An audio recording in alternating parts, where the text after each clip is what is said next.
My involvement in Shake's album, You Can't Kill Me, began when executive producer Dave Hamelin reached out to me because he was envisioning hearing some horns on the album. And this was my first time working with Dave, so we had to first and foremost build that trust and relationship in sending back files between each other and him ultimately hearing my capabilities as a horn player. So he would send me portions of a song without vocals, and I would layer myself over them, and then we went back and forth with some phone calls on overall textures and ideas and emotions and feelings that we were going for, and that ultimately came out on Blue Velvet and Stay. I think one of the coolest parts about it all is that I was never sent a bounce of the final track until I heard the album when it came out.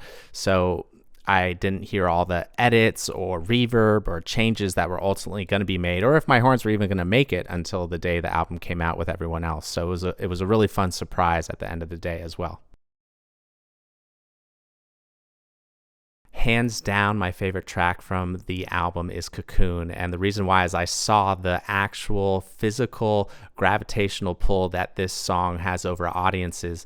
Shake had 4 shows at the El Rey Theater in Los Angeles that were all sold out, and I was luckily invited to play trumpet at each of the shows. And it started with Blue Velvet, and then it went into Cocoon, which were the 2 songs I played on. And Blue Velvet's this like really atmospheric, beautiful ballad almost, and then Cocoon, it just comes in hard and the audience gets hyped up.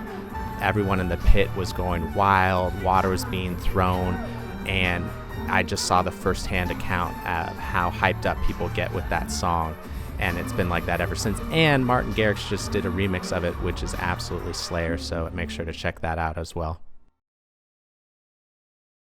Being involved in an album like this in this small capacity is something that you just dream of as a musician, to help add vibes and overall textures to help the artist's vision come to life. And as a horn player, I hear a lot of tracks that have fake or synth horns on it, and it crushes me because there's such a human emotion behind the instrument.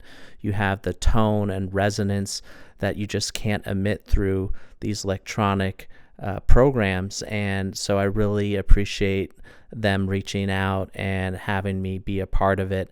And I met some really cool people along the way as well. At the El Rey show, I met Johan Lenox, who did all these string arrangements. We ended up recording recently together, and meeting Shake's creative team behind the scenes as well. It's like they're all really amazing people, and to see all this come together in a body of work that's enjoyed by everyone, you can't ask for much more.